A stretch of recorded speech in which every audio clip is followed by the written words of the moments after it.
You felt their fear in the room and thought it was about you. It wasn't.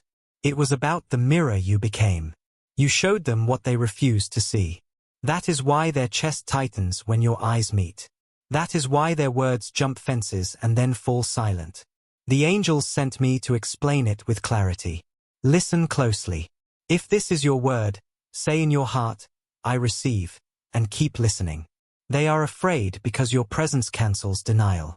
You stand near and old lies lose power. They used those lies to keep functioning. They told themselves the damage wasn't deep. They told themselves you would always wait. But your growth disproved that story. You learned boundaries.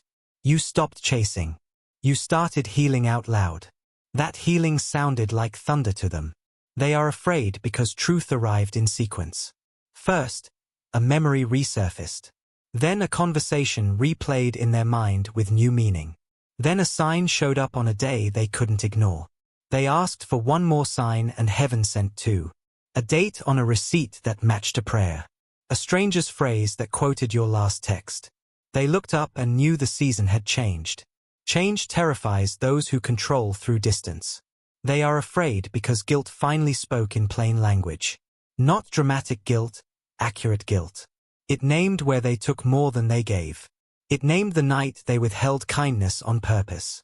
It named the promise they made when they were lonely and broke later when they felt strong. They can't sleep through that voice anymore. You didn't curse them. Conscience woke them.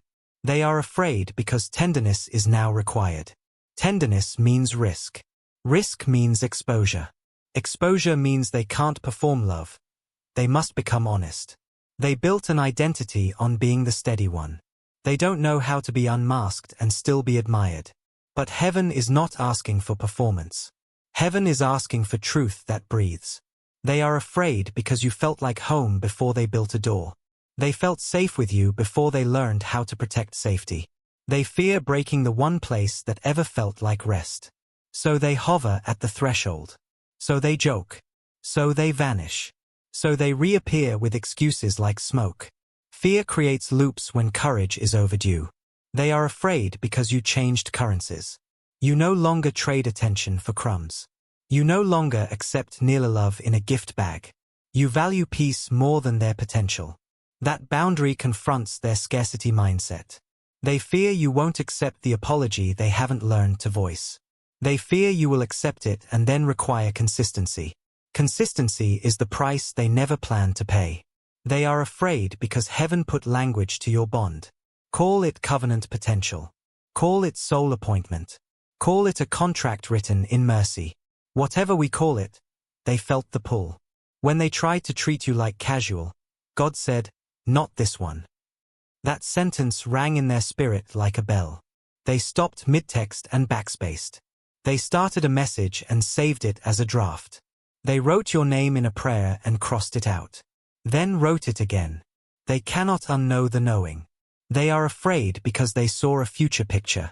It came as a quick flash, keys, a balcony, a Sunday routine. It looked simple and holy. They were in that picture as a better version of themselves. The picture demanded upgrades they haven't yet done. They fear failing the picture. They fear becoming the reason the picture fades. So they stand still where standing still feels safer than proving unready. They are afraid because of money, time, and reputation. Money because they want to provide but doubt their timing. Time because they wasted some and hate the clock for telling the truth. Reputation because friends know an old story that no longer fits. Changing a story costs pride. Heaven is pressing on pride. Pride is where fear builds a throne. They are afraid because forgiveness is heavy before it is light. They think forgiveness erases accountability. It doesn't. Forgiveness makes accountability possible without shame. They will learn this. But first the weight. They feel the weight right now, and it scares them. They are afraid because you're not hypnotized by chemistry anymore. You see patterns. You measure patterns by fruit. That sobers them. They can charm a moment. They can't charm a calendar. They know you are watching days, not words. Days do not lie. They are afraid because God answered your prayer quicker than they planned. You asked for clarity. Clarity arrived. They felt the line in the sand. That line is the beginning of courage or the end of pretending. They fear both. So what was revealed to them exactly? Here is the simple list the angels showed me. 1. They were careless with a careful heart. 2. They hid behind busyness and called it timing. 3. They wanted the benefits of closeness without the cost of being known. 4. They realized you are not replaceable. 5. They realized they are also wounded, not wicked, and must heal. 6. They realized God did not bring you this far to teach them a lesson and then discard you. 7. They realized love is an action plan, not a feeling spike. Here is how the fear shows up. Delayed replies when stakes get real. Sudden energy for you when you pull away. Arguments about small details to avoid big truth. Quiet after you mention boundaries. Grand gestures with no follow-through date. Promises framed as possibilities to avoid calendars. Confessions at midnight, silence at noon. Screenshots of devotion, no logistics. Here is what heaven asks of you now. Do not chase their clarity. Do not parent their conscience. Do not punish them to increase their speed. Stand in the new standard you prayed for. Your standard is not a threat. Your standard is an invitation. Keep your voice soft and your steps firm. Soft does not mean vague. Firm does not mean hard. If you speak, speak like this. I will not relive injuries that have a cure. My yes needs a plan and a date. I forgive fully and I remember wisely. My peace is not negotiable. Consistency is romantic to me. Prayer is part of my process. I choose honest pacing over anxious speed. If they ask what you need, say this. I need truth I can verify. I need repair that matches the break. I need agreements we both sign with behavior. I need tenderness without performance. I need you to be a safe place for my heart, and I will be one for yours. How will you know they faced the truth? They will apologize without bargaining. They will name specifics without blaming triggers. They will stop testing the edge of your boundary. They will ask for help where pride once shouted. They will show you a schedule, not a speech. They will invite wise counsel into the process. They will bring their phone into the light. They will fix what they broke that can be fixed. And they will accept what can only be grieved. What if they don't? Heaven will not strand you. When people choose fear, God escorts you forward. Forward is not lonely when angels walk you. Forward restores your rhythm. Forward finds you with doors that fit your hands. Forward is not revenge. Forward is alignment. You asked, are they afraid of me? They are afraid of who they must become to love you well. That is a holy fear when it leads to growth. It is a harmful fear when it leads to control. Watch for control. Control will ask you to shrink. You will not. Not this time. The angels are tending both of you now. One team for your heart. One team for theirs. Your team coats you in peace. Their team troubles shallow comfort. Both teams answer to the same king. No confusion in heaven. Only timing, order, and mercy. If your spirit agrees, whisper, Amen, and rest. We move to the practical next steps. Pick 3. Release, request, rebuild. Release what is not yours to carry. Request what is required for trust. Rebuild only where there is lumber, not promises. Pray like this tonight. God of truth, end all pretending around me. God of mercy, soften what fear has hardened. God of order, show me the next faithful step. Then sleep. Let angels work the night shift. If tomorrow brings a message, read it slowly. If tomorrow brings silence, don't invent a meaning. If tomorrow brings courage from them, meet it with grace and clarity. If tomorrow brings more fog, step toward light and keep walking. You are not late. You are not second choice. You are not a lesson. You are beloved. Act beloved. Speak beloved. Choose beloved. This is part 1. Now breathe again. We go deeper. They didn't fear you when you loved them without requirements. They started fearing you when you loved yourself. 2. Self-respect changes every conversation. It changes how lies taste. It changes how silence feels. It changes who has access to your mornings. Here is the timeline heaven traced. Month 1. You felt unheard and prayed instead of arguing. Week 3 after that. A hidden truth surfaced in their life. An old message thread, an unpaid debt, a habit they kept secret. 2 days later, someone they respect advised them to make it right. They stalled, then saw you smiling again without their effort. That smile terrified them more than any confrontation. Why? Because joy without them proved they did not own your air. Because your peace made their old leverage useless. Because control cannot breathe in clean rooms. They were shown 3 visions. Vision 1. You saying no with kindness and not returning to the old loop. Vision 2. Them doing the work and standing proudly beside you at a table set by God. Vision 3. Them refusing growth and watching you walk into a future they secretly want. Fear pushes them between these visions like tides. They began noticing signs. Your name in a sermon the day they promised themselves to move on. A song that described the apology they still owe. A number sequence at 11:11 the moment they drafted a message they never sent. They asked, "Is this real?" Heaven answered by increasing friction where they avoid truth and increasing favor where they choose it. Specific truths revealed to them this week. They spoke sharply the night you needed softness, and it cut deeper than they admitted. They disappeared during an event that mattered to you, then pretended it was small. They shared parts of you in jokes that were not protective. They treated your trust like an elastic band. Now the band snapped. They finally heard the sound. They also received a second set of truths about you. You are wiser than they measured.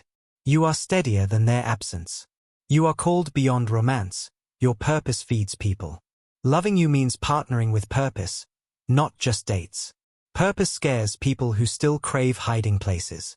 Let's translate their behavior. If they watch your stories and say nothing, they are testing safety. If they send a meme instead of a plan, they fear rejection more than they desire repair. If they talk about energy and never name actions, they fear accountability. If they vanish when you ask when, they fear time because time asks for proof. If they reappear after you post a win, they fear losing a seat they didn't reserve. Here is heaven's diagnostic. When fear meets love, 3 outcomes appear: avoidance, performance, or transformation. Avoidance looks like silence in important moments. Performance looks like flowers with no follow-up. Transformation looks like humble steps, scheduled and kept. Only the third builds a future. Treat the first 2 as noise, not prophecy. What should you do next? Precisely? Name the story you refuse to repeat. Choose the boundary that protects your joy. Offer a path home that includes truth. Refuse urgency that smells like panic. Reward humility with time, not instant access. Document agreements in calendars, not clouds of promises. Invite God into every yes and every no. If they ask for forgiveness, here is a map. Acknowledge the wound without dressing it as fate. Describe what repair looks like in steps. Ask for a timeline they build, not you. Check for willingness to be witnessed by wise people. Watch for repair fatigue after week 2. Celebrate progress, not perfection, and do not excuse relapse that repeats patterns. If you must release them, release cleanly. No last tests. No breadcrumb monitoring. Say, I bless your growth, even away from me. Delete the doorway that hope keeps tripping over. Grief will visit. Set a chair and a limit. Joy will return. Prepare a bigger cup. If you continue with them, continue new. New means shared language about conflict. New means logistics for love, not just sparks. New means prayer you both attend, even when annoyed. New means honesty about money, time, and exes. New means you both edit the story to remove blame and insert responsibility. Let me speak to their fear directly for a moment. You are not afraid of this woman or man. You are afraid of being ordinary at love. You are afraid of choosing old exits. You are afraid of a future where you stayed safe and died small. So let God make you brave. Confess fast. Repair thoroughly. Guard their heart the way you guard your name. Call what you want by its holy name and then live like you want it. Your part, beloved, is lighter than you think. Keep your heart unbittered. Keep your standards unbent. Keep your schedule uncluttered by half-love. Keep your prayers unedited. Heaven heard you the first time. Heaven wrote reminders on your timeline. Heaven is not late. Signs they are moving from fear to growth. They stop making you their therapist and get real help. They create margin so they don't love you on leftovers. They open old drawers, addiction, secrecy, defensiveness, and clean them. They change passwords they used to hide. They stop narrating intent and start delivering impact. They become consistent on boring days. They apologize to the people who taught them bad love. What if you see flashes of the old pattern? Interrupt it with clarity, not panic. Say, this behavior closes my heart. Say, we can pause and try again when truth returns. Then pause. Let them choose growth or comfort. Heaven will show you which way they turn. A brief word about destiny. Destiny is not a trap. Destiny is a partnership. You cannot miss what you keep choosing with God. If they choose fear forever, destiny will not punish you. Destiny will reroute you. Rerouting is mercy, not failure. Practical prayer for this week. God, give me ears for true words and deafness for manipulation. God, make my boundaries bright and my heart soft. God, bring the right helpers to both of us. God, if this is my covenant, accelerate healing. If not, release us both with peace. Daily actions that anchor you. Drink water when anxiety lies. Walk in sunlight and let your body remember safety. Write the 3 standards you refuse to compromise. Text a trusted friend your plan, not your panic. Return to your assignments, work, service, craft. Purpose starves obsession. If they reach out today, answer with measured warmth. If they confess, listen without rescuing. If they plan, ask for dates and details. If they stall, no problem. You move with God, not their pace. If they grow, say thank you and keep your eyes open. If they shrink, say goodbye without burning your future. Now the tender part. You loved them truly. That love awakened truth in both of you. Do not hate your tenderness. Do not vilify your hope. Do not fear your discernment. Your heart is learning precision. Precision is how kings and queens love. I see a morning where you open the window and the question isn't heavy anymore. Either they stand beside you with honest hands, or God fills the room with another answer that fits your calling. Either way, you win by staying aligned. Either way, the lesson becomes wisdom, not a wound.